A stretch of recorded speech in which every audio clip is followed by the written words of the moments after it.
What's going on, guys? It's Tdawgg. Welcome back to another educational Valorant video. Today we're going to be talking about establishing a line of control. Okay, so that is a term that you might know, you might have not heard of. Doesn't matter. Today we're going to break it down. We're going to show each and every one of you how to effectively use it in your ranked or competitive scenario to get an advantage rather than just forcing yourself to play reactionary and how your opponent wants you to play. So first things first, the definition of a line of control. Okay, what is a line of control? A line of control is a physical line that you can see through the advantage of either jump spotting or maybe you are just standing still. And what it does is it extends your control to the bottom of that line without you physically being there. So this is going to be a thing that a lot of oppers use. This is going to be a thing that a lot of controller players use, maybe even sentinels, where you might be by yourself for the majority of a round.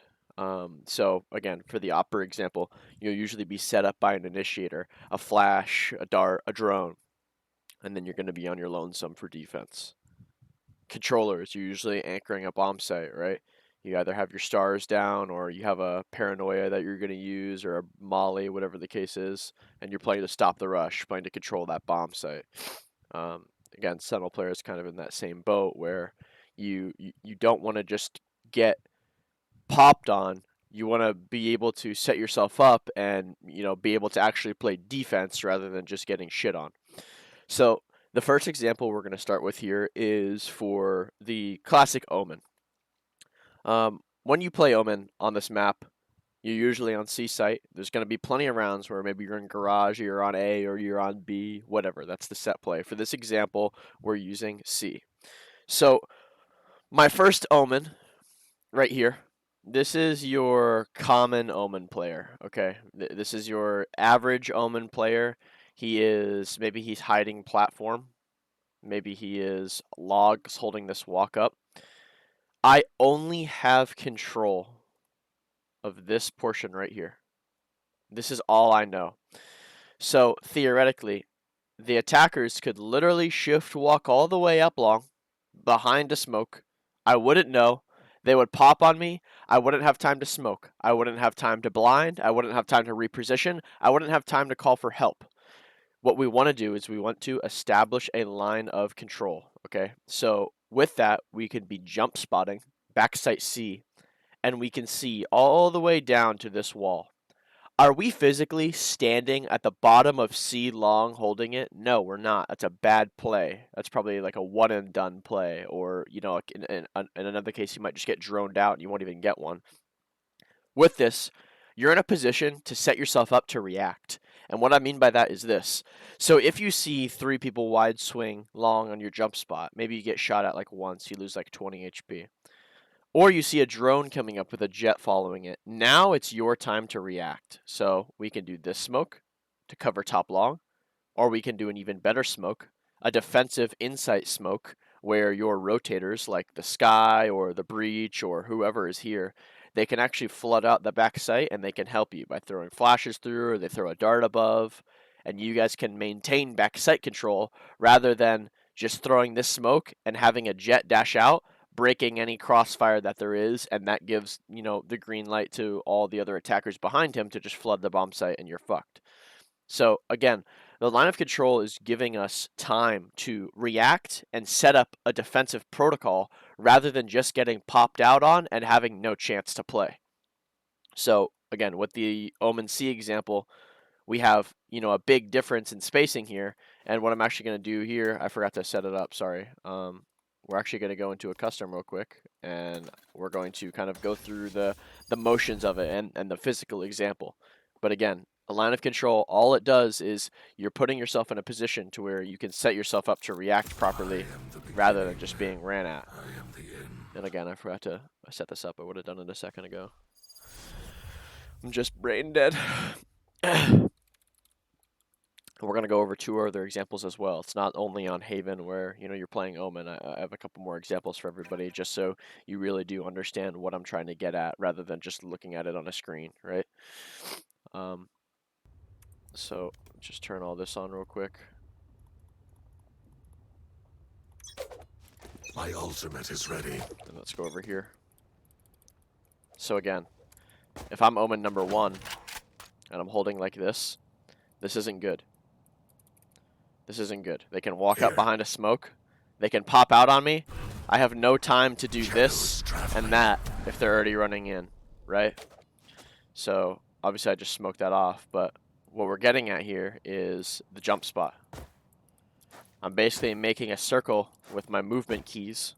So when I jump, I'm hitting D, W, and A to where I go forward a little bit and I pull myself back. And then I transition to S and pull myself back, right? So again, am I physically standing right here? No, I'm not. I'm not physically standing right here holding this angle. I'm all the way back here. And I'm jump spotting. That was a little wide. And I'm looking to see who's going to run up. Is there a drone coming? Are there 3 people running? Oh my god, I see 3 people. I see a breach and a jet. I know that they're going to hit this. I give myself this smoke. I throw my blind. I get ready to break my dart. My teammates start flooding in because they can.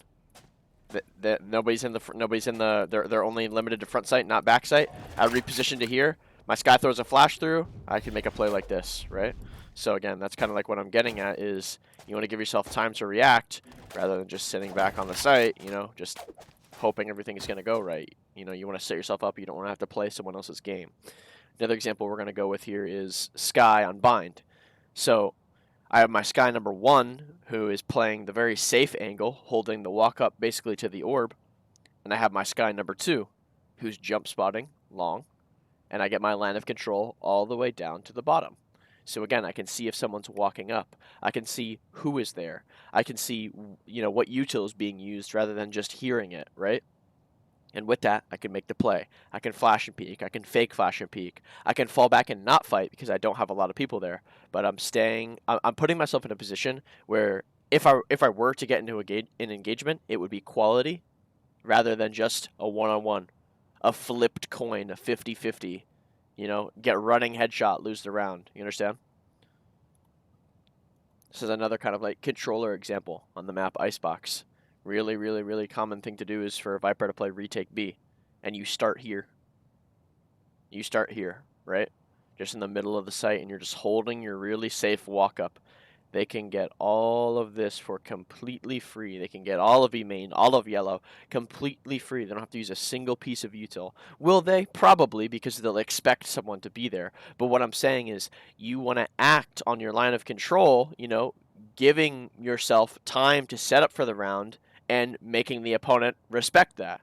So again, if I'm jump spotting from yellow here, and I'm looking into deep B main, and I see a drone come out with a jet updraft, and the jet sees me yellow, what are they going to be worried about? Yellow. So now I take my time to reposition to site, and then I can molly the bomb. Because when they see me yellow, they have to respect the idea that number 1, I can still be there. Number 2, there could be another person that I could be breaking the dart for, or breaking the drone for. And they have to clear everything. That'll buy time for my rotates, and that will milk a little more util of the opponent as well. So, again, to recap, a line of control. A physical line that you can see through the advantage of jump spotting or extending yourself. And what it does is you get that control to the bottom of the line without actually physically standing there. Our goal with this, to set ourselves up to play the defense properly. We have time to reposition. We have time to drop utility. We have time to make a plan rather than someone just walking up to us, popping on us with flashes, darts, smokes, drones, with every piece of their util getting screwed. So, again, this is something that, you know, anyone can use in your ranked matches, any agent, any map. It's also a great tool in competitive play as well. Buying yourself time on rotates, being able to, you know, gather info when you're not necessarily an info gatherer. So, you know, on Omen or Viper, you don't have a dart or a drone, right? You have your eyes and your ears. So, you know, those are the kind of things that you got to be able to maximize when it comes to, you know, gathering info. I got a lot more educational stuff coming out soon, as well as the, you know, the regularly scheduled content. I hope you guys enjoy. If you have any feedback to give me, anything you want to see, something I could have done better on, please let me know down in the comments. I read every single comment, and I appreciate everyone who has left one. Other than that, thank you for watching. I appreciate it. Tdawgg out of here. Deuces.